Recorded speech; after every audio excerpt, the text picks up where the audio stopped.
lei Fabio? Sì, senza tempo. No, ma poi lo metti dopo, registra. Non ha rinunciato alla sella il vice premier Salvini per registrare qualche video sui social e persino salito su un cavallo.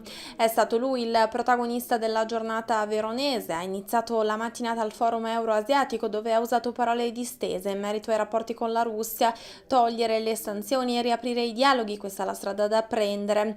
Ha liquidato poi lo spread e il nervosismo dei mercati di questi giorni con un "noi puntiamo sulla vita reale, la finanza seguirà".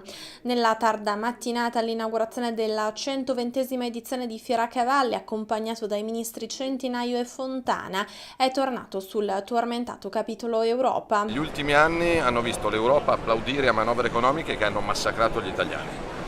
Noi vogliamo fare il contrario. Se mi dicono che io non posso toccare la legge Fornero, me lo può dire anche Gesù Bambino, ma io la legge Fornero la smonto. Chiamato a tagliare il nastro dello stand della Regione Veneto, Salvini ha promesso l'autonomia in tempi brevissimi.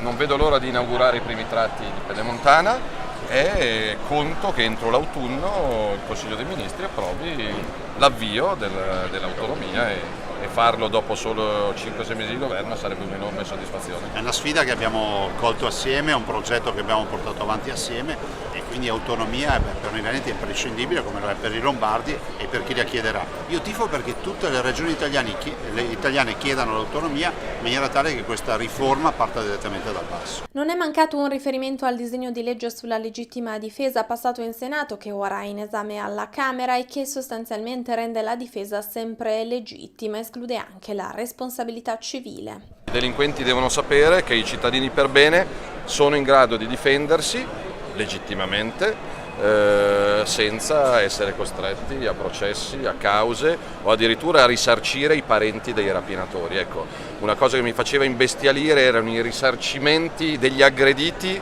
ai parenti degli aggressori. Se passa questa legge, il parente del rapinatore nella prossima vita si sceglierà un parente migliore che non faccia il rapinatore di mestiere.